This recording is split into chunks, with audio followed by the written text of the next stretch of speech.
Welcome to our channel where we dive into the most chilling and mysterious stories from around the world. Tonight we journey into the unsettling world of abandoned places where the echoes of the past whisper to those who dare to listen. Today we bring you 3 terrifying tales of paranormal activities in abandoned textile dye houses. These forgotten factories, once bustling with life, now stand silent, steeped in a chilling atmosphere of decay and neglect.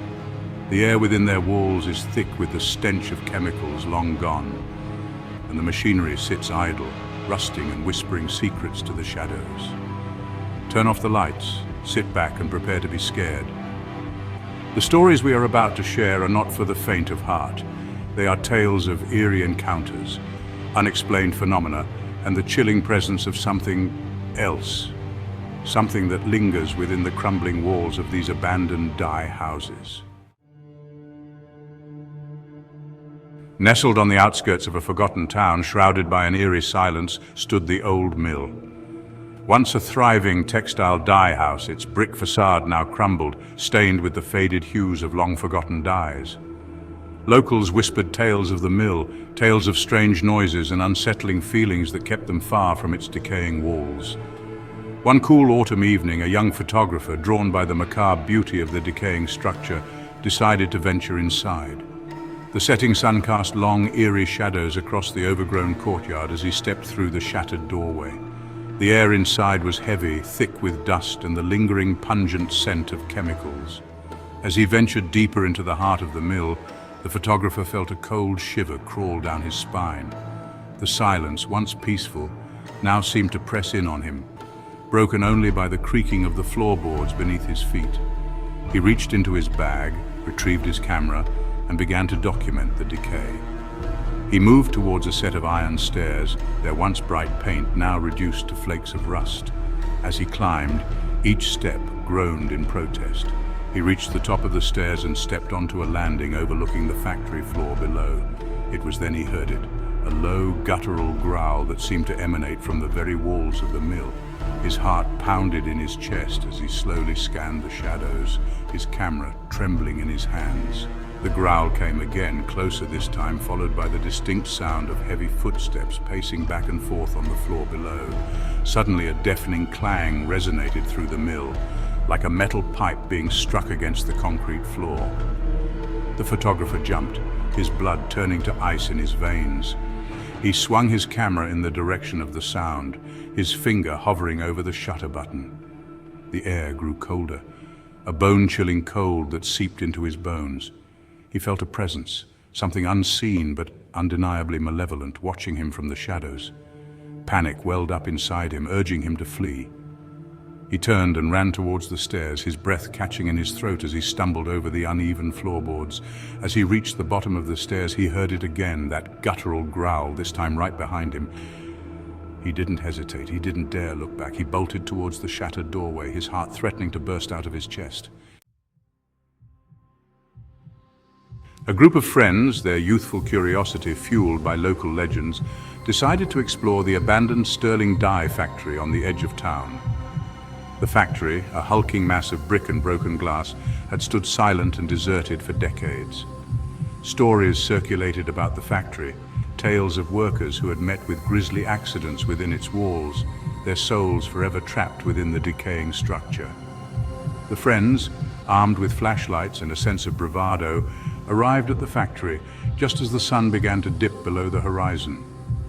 The air was thick with the impending darkness and the unsettling silence that hung over the abandoned grounds.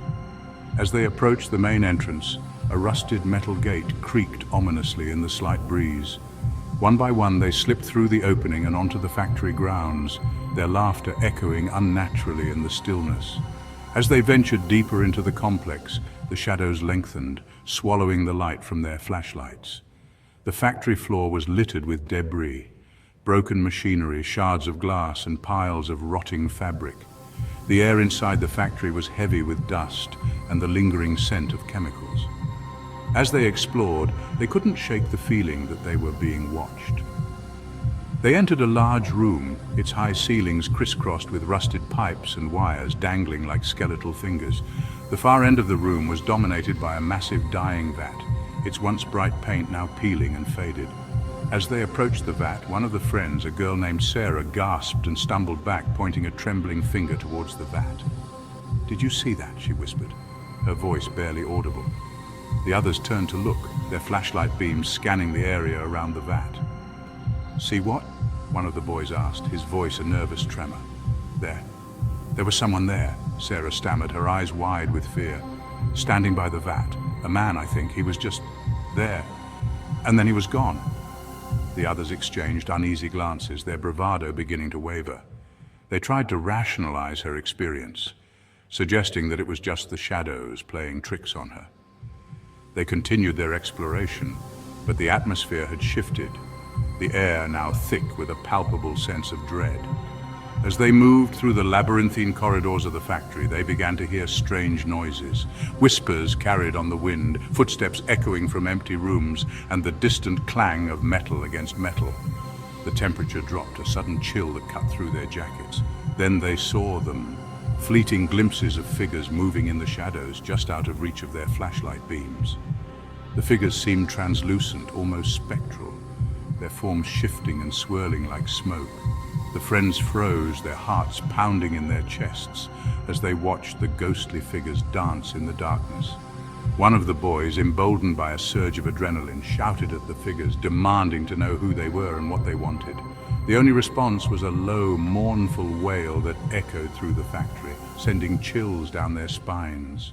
Terror gripped their hearts and they turned and fled, running blindly through the darkened corridors. Mark, an urban explorer with a passion for documenting forgotten places, had his sights set on the abandoned Indigo River Dye Works. This sprawling complex, a monument to a bygone era, had a reputation for being one of the most haunted locations in the state. Mark, armed with his trusty camera, a headlamp cutting through the darkness, stepped inside, ready to face whatever might await him within the decaying walls. The silenced dentro was unnerving. There was no hum of electricity, no distant traffic noise, just an oppressive quiet that seemed to absorb even the sound of his own footsteps.